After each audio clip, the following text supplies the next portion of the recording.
उमक्षस्त्रगपरशुङ्गदेशूलशं पद्मं धनुष्कुण्डिकां दण्डं शक्तिमशिं च चर्मजलजं घण्टां सुराभाजनं शूलं पाशसुदर्शने च ददतीं हस्तैः प्रसन्नाननां सेवे सैरिव मर्दनीमिमहां लक्ष्मीं सरोजस्थिताम्। तो 20 तारीख के दिन शनि महाराज जो हैं अपने नक्षत्र में प्रवेश कर रहे हैं। उत्तरा भाद्रपद जो नक्षत्र है वो शनि का नक्षत्र है। इसमें शनि प्रवेश करने के कारण से क्या होगा, अपने पूर्ण ताकत में आ जाएंगे। और अपनी पूर्ण ताकत में आने के कारण से क्या होगा, शनि महाराज का ये प्रभाव जो है, दुष्प्रभाव जो है, भयावह स्थिति में बढ़ जाएगा। और ऐसे में इस भयावह स्थिति में बढ़ने के कारण से शनि का कहीं ना कहीं जो प्रभाव है वो बहुत भयावह हो जाएगा। 7.5 का प्रभाव चल रहा है आपकी राशि के दृष्टिकोण से, तो ध्यान रखना पड़ेगा आपको। शनि के जो कुछ उपाय हो सकते हैं वो अवश्य करने का प्रयास करें। शनि के प्रभावों को ठीक करने के लिए आपको ध्यान रखना चाहिए, शनि स्तोत्र का नित्य प्रति पाठ करें। शनि स्तोत्र का पाठ नित्य प्रति करना बहुत आवश्यक है। ओम नमः कृष्णाय नीलाय शितिकंठ निभाय च नमः कालाग्नि रूपाय कृतांताय च वै नमः। नमो निर्मांस देहाय दीर्घशंस जटाय च नमो विशाल नेत्राय शुष्कोधर भयाकृते नमः पुष्कल गात्राय स्थूल रोमणे अथ वै नमः। नमो दीर्घाय शुष्काय कालम दृष्ट नमोस्तुते। नमस्ते कोटराक्षाय दुर्निरीक्षाय वै नमः। नमो घोराय रुद्राय भीषणाय कपालिने नमस्ते सर्वभक्षाय बलिमुख नमोस्तुते। सूर्यपुत्र नमस्ते अस्तु भास्करे भयदाय च अभे। इस प्रकार से जो शनि स्तोत्र का पाठ है यदि आप नित्यपति करेंगे, हमने थोड़ा सुना है आपको, हमारे इस चैनल पर आपको पूरी तरह से मिल जाएगा। यदि आप नित्यपति इसका पाठ कर लें तो सत्य माने भगवान की कृपा से आपके बहुत सारे कष्ट दूर होने के योग बच जाएंगे। इसके साथ साथ शनि के बीज मंत्र का पाठ करें, ओम प्रांग प्रींग प्रोंग से शनिश्चराय नमः। और जब तक ये शनि का प्रभाव चल रहा है, 7.5 का प्रभाव या के शनि के ढैया का या जो भी शनि का प्रभाव आपकी राशि के दृष्टिकोण से जो बताया जा रहा है वो चल रहा है, तो उस समय में अवश्य हनुमान जी को चोला चढ़ाएं। और हो सके तो आप सतनाजे का दान करने का प्रयास कीजिए। अपने वजन के अलावा सतनाजे का दान आने वाले 5-6 महीनों में 1-2 बार 4 बार अवश्य करने का प्रयास कीजिएगा। इससे शनि की कहीं ना कहीं नेगेटिव प्रभाव को रक्षा करने में आपके लिए अच्छा सहायक सिद्ध हो सकता है। 20 तारीख को मंगलवार के दिन 20 जनवरी को एक विशेष योग बन रहा है। अभी आपने समझा कि शनि महाराज जो है वो अपने ही नक्षत्र में प्रवेश करते दिखाई दे रहे हैं, बहुत ताकत में हो जाएंगे। ऐसे में शनि को कंट्रोल करने के लिए अनेक उपाय शास्त्र में विद्यमान है। हनुमान जी को प्रसन्न करना सबसे श्रेष्ठ उपाय है। इस कलिकाल में ध्यान रखना, शनि का आशीर्वाद हनुमान जी को मिला था। जब शनि को मुक्त हनुमान जी ने कराया था रावण की कैद से, तो शनि महाराज ने कहा था कि हनुमान जी जो आपके भक्त रहेंगे उनको कभी हम कष्ट नहीं देंगे। तो हमने यही सोचा कि शनि को ठीक करने के लिए क्या किया जाए, तो सुंदरकांड का पाठ आश्रम पे चल रहा है। और इस दिन मंगलवार के दिन जब शनि बदलने की तरफ जा रहे हैं राशि परिवर्तन के लिए, तो हमने विशेष हनुमान जी का सुंदरकांड का पाठ रखा है। उसमें सवामनी का भोग रहेगा, हनुमान चालीसा का पाठ रहेगा, सुंदरकांड का पाठ रहेगा और साथ साथ शनि ग्रह शांति महायज्ञ का सुंदर आयोजन भी रहेगा। आप सब अपने सादर इष्ट मित्रों सहित सादर आमंत्रित हैं विवेकानंद योगाश्रम दिल्ली में। तो आप सब आकर इस कार्यक्रम में भाग लीजिए। माँ भगवती कृपा से उस शुद्ध स्थली पर जो यज्ञ में आहुति देंगे, शनि के मंत्र की, शनि स्तोत्र की, सुंदरकांड का पाठ करेंगे, तो भगवान शनि के बहुत से कष्ट हनुमान जी हर लेंगे हनुमान जी कृपा से। तो इसलिए ध्यान रखें, आप जहाँ भी हैं तो आप हमारे लाइव इस कार्यक्रम में हमारे फेसबुक पे जाकर जुड़ सकते हैं। साथ में हनुमान जी को चोला चढ़ाने की व्यवस्था जो चाहे वो सब कर सकते हैं। तो अवश्य इस कार्यक्रम में सम्मिलित हों, कष्ट दूर होंगे। तो इस समय ग्रहों का योगायोग आपने आपकी राशि के अनुसार से समझा। देखिए, वास्तविक तौर पर ग्रहों का विशेष परिवर्तन का योग चल रहा है। मंगल लगातार अस्त चल रहे हैं और इस समय अभी तक आप देखें कि पिछले काफ़ी लंबे समय से मंगल और शनि का टकराव चल रहा था और उसका प्रभाव पूरे विश्व में जिस प्रकार से हो रहा है वो साफ साफ समझ में आ रहा है।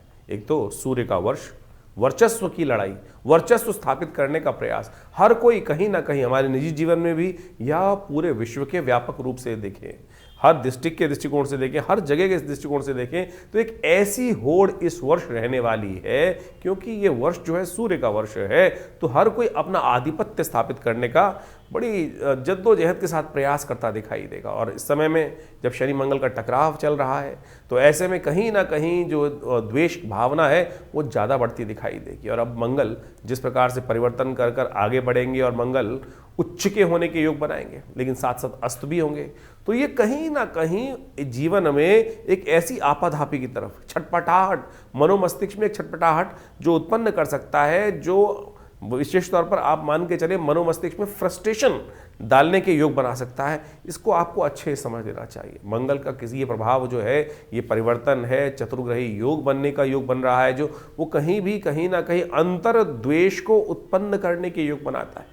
आपकी राशि के अनुसार से आपने उसका पूरा प्रभाव समझा है। शनि भी अब पूर्ण ताकत में आ चुके हैं, क्योंकि अपने ही नक्षत्र में वो प्रवेश कर चुके हैं। तो आपको बड़ी सावधानी के साथ अपनी राशि के प्रभाव को समझते हुए जो उन उपायों को हमने आपको बताया है वो अवश्य करने का प्रयास करें। देखिए, पुण्य कार्य जीवन में कष्ट को जो दूर करता है ना, वो पुण्य कार्य ही करता है। इस बात को हमको सीधी तरह समझने का प्रयास करना चाहिए।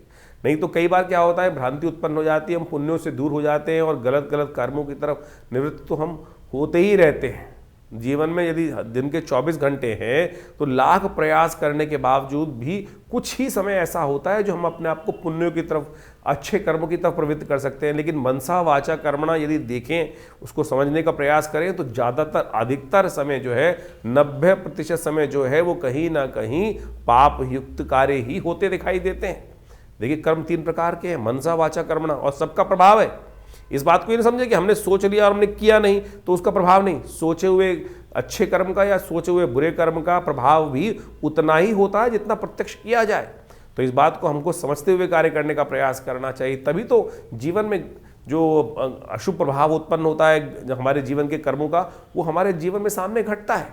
तो इसलिए हमारे पुण्य भी क्षय हो जाते हैं। तो इसलिए कोशिश ये करें, जितने योग हो सके अच्छे कर्म करने का प्रयास करें, सेवा भाव मन में रखने का प्रयास करें। जो ये समय समय पर जो हम आपको पौराणिक ज्योतिष के अनुसार से, देखिए एक बात को समझें, जो वास्तविक तौर पर वैदिक ज्योतिष, पुराणिक ज्योतिष है, वो आपको अच्छे समझने की आवश्यकता है। वैदिक ज्योतिष के नाम पे बहुत सारे लोग भ्रांति उत्पन्न करने का प्रयास करते हैं।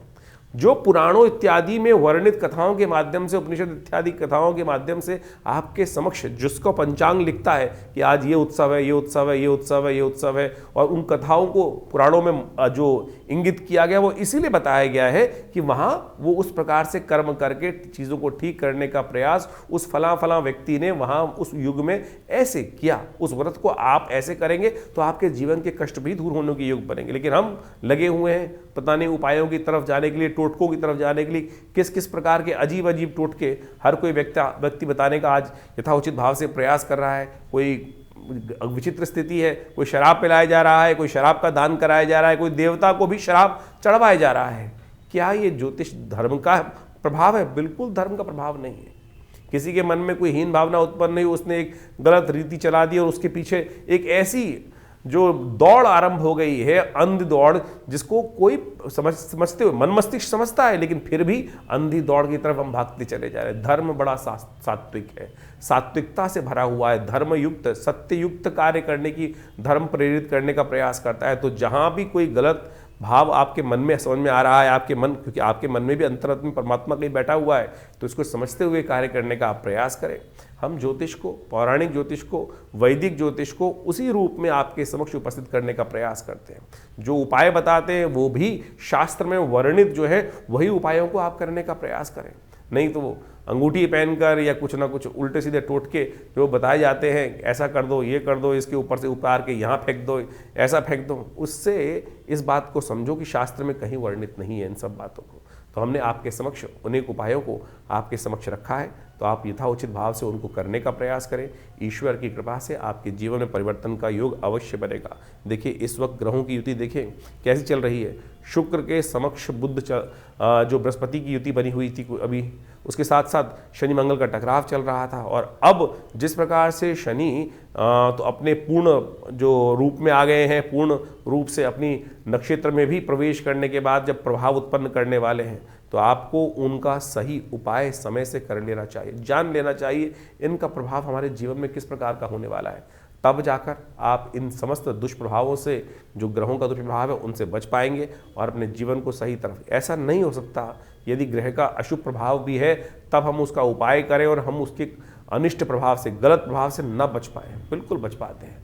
हज़ारों लोगों की साढ़े साती आती है, हज़ारों लोगों की गलत दिशाएं आती हैं, उसके बाद भी उनके जीवन में कोई गलत घटना नहीं घटती। कारण क्या है? कारण है उनके किए गए अज्ञात पुण्य कार्य। वो कहीं ना कहीं रक्षा कवच बनकर आपके जीवन में उपस्थित हो जाते हैं और गलत समय व्यक्ति को पता भी नहीं चलता कब आया कब चला गया।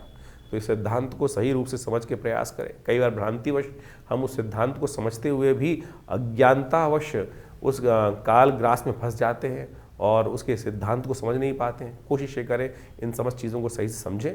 और हमारा ये आश्रम आपके समक्ष हर बार रहता है, बहुत सारे कार्य समय समय पर चलते ही रहते हैं। उनके साथ जुड़ेंगे तो भगवान की कृपा से आपके जीवन के कष्ट भी दूर होंगे। माँ भगवती की कृपा आपके जीवन में बरसती रहे, आपके कष्ट जीवन में दूर होते रहे। और इस प्रकार से जो यज्ञ इत्यादि होते हैं उनमें आप जुड़िए। रविवार वाले यज्ञ में तो आप सामूहिक तौर पे सब लोग आ सकते हैं और उस दिन हमसे मिल भी सकते हैं। और आपके कोई प्रश्न का जरूरी है, आवश्यक है, कोई बहुत बड़ी समस्या है तो उसका निदान भी उसी कार्यक्रम में हम अवश्य देने का प्रयास करेंगे। धन्यवाद।